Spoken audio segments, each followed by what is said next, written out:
नमस्कार दोस्तों, मैं सुनीता कुमारी। आज क्वांटम मैकेनिक्स पेपर में जो टॉपिक है वो है डेविसन जर्मर एक्सपेरिमेंट। तो डेविसन जर्मर प्रयोग जो है वो क्या है, इसमें क्या है कि एक इलेक्ट्रॉन गन से V वोल्ट विभवांतर से त्वरित इलेक्ट्रॉन पुंज को प्राप्त किया जाता है। यहाँ पर ये इलेक्ट्रॉन गन है, इसमें V वोल्ट विभवांतर से त्वरित इलेक्ट्रॉन पुंज प्राप्त की गई है और इस इलेक्ट्रॉन पुंज को इस निकल क्रिस्टल पर अभिलंबित आपतित किया जाता है। निकल क्रिस्टल से इलेक्ट्रॉन पुंज का प्रकीर्णन हो जाता है और इस प्रकीर्णित इलेक्ट्रॉन किरण को किसी फाई कोण पर इलेक्ट्रॉन संसूचक द्वारा संसूचित किया जाता है। इलेक्ट्रॉन किरण की जो तीव्रता है, इंटेंसिटी है, यह इस कोण पर निर्भर करती है। फाई के भिन्न भिन्न मानों के लिए इलेक्ट्रॉन तीव्रता का मान अलग अलग प्राप्त होता है।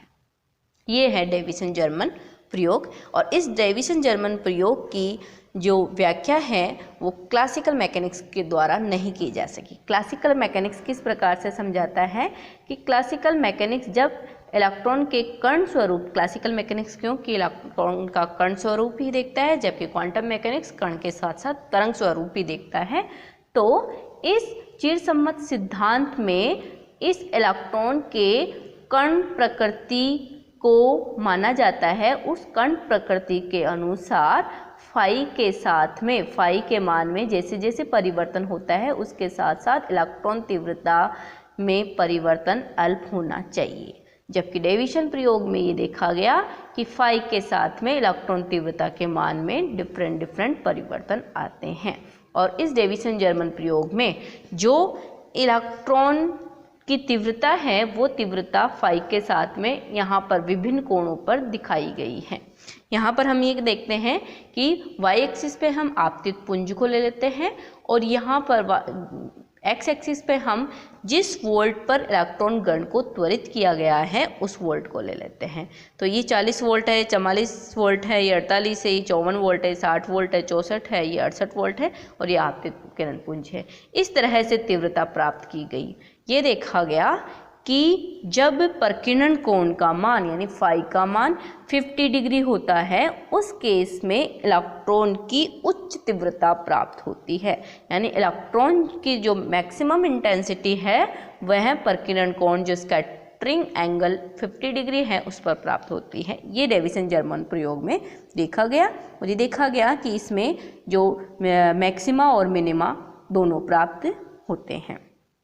अब और क्लासिकल मैकेनिक्स द्वारा सिर्फ ये बताया गया कि इस प्रकीर्णन कोण के साथ में इलेक्ट्रॉन की इंटेंसिटी में परिवर्तन बहुत ही कम होता है, एक समान रहता है, जबकि हुआ ये कि फाई के साथ में इंटेंसिटी चेंज होती रहती है। तो इसको समझाने के लिए, डेविसन जर्मर प्रयोग को समझाने के लिए डी ब्रोगली परिकल्पना को उपयोग में लिया गया। डी ब्रोगली परिकल्पना के अनुसार V वोल्ट विभवांतर से त्वरित इलेक्ट्रॉन के सहचारी द्रव्य तरंग की तरंगदैर्घ्य निकल क्रिस्टल के लिए अंतर परमाणु दूरी की कोटि की होती है। अतः द्रव्य तरंगे जब निकल क्रिस्टल पर आपतित होती है तब उनका क्रिस्टल से विवर्तन ठीक उसी प्रकार होता है जैसे कि एक्स किरणों का होता है। तो एक्स किरणों के लिए जो कंडीशन यहाँ पर, जो एक्स किरणों का जो स्कैटरिंग है, ब्रैग डिफ्रैक्शन है, उसमें जो कंडीशन लागू होती है वही ही ब्रैग इसमें डेविसन जर्मर प्रयोग में लागू होगी। ये कहता है डी ब्रोगली हाइपोथेसिस। इसलिए विवर्तन के उच्चिष्ट और निम्निष्ट प्राप्त होते हैं। और इसको हम कैसे वेरीफाई करेंगे कि डेविसन जर्मर प्रयोग में उच्चिष्ट विभवांतर के लिए यानी हाईएस्ट इंटेंसिटी जो है वो 54 वोल्ट पर होती है और जो स्कैटरिंग एंगल है वो 50 डिग्री है। तो निकल क्रिस्टल के लिए अंतर परमाणुक दूरी जो है D बराबर 2.15 है। तो यहाँ पर जो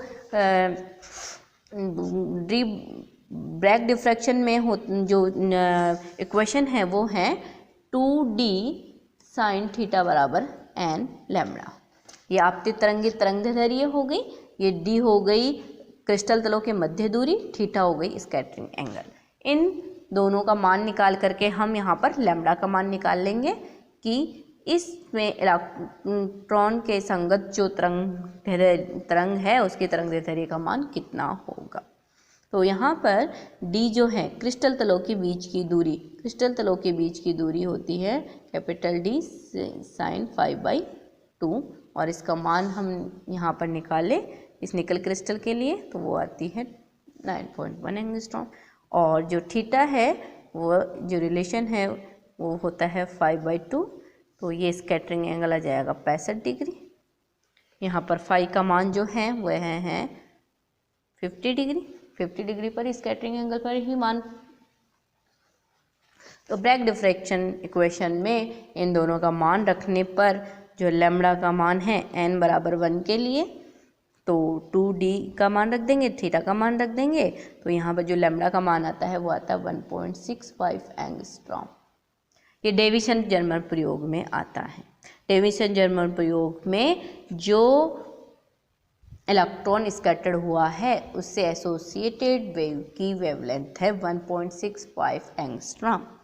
और डी ब्रोगली हाइपोथेसिस क्या कहता है कि किसी v वोल्ट विभवांतर से त्वरित इलेक्ट्रॉन के संगत जो तरंगदैर्ध्य हैं उसका मान ये होता है। ये हमने पिछली वाली क्लास में पढ़ा था। तो यहाँ पर हम ये देखें कि ये डेविसन जर्मर प्रयोग में वेवलेंथ लिखी और डी ब्रोगली परिकल्पना के अनुसार कितनी वेवलेंथ आ गई। तो यहाँ पर वोल्टेज है, वोल्टेज हमने देखा कि 54 वोल्ट पर मैक्सिमम प्राप्त होता है, इलेक्ट्रॉन की इंटेंसिटी मैक्सिमम प्राप्त होती है। इसको कैलकुलेट किया तो वो आता है 1.67 एंगस्ट्रॉम।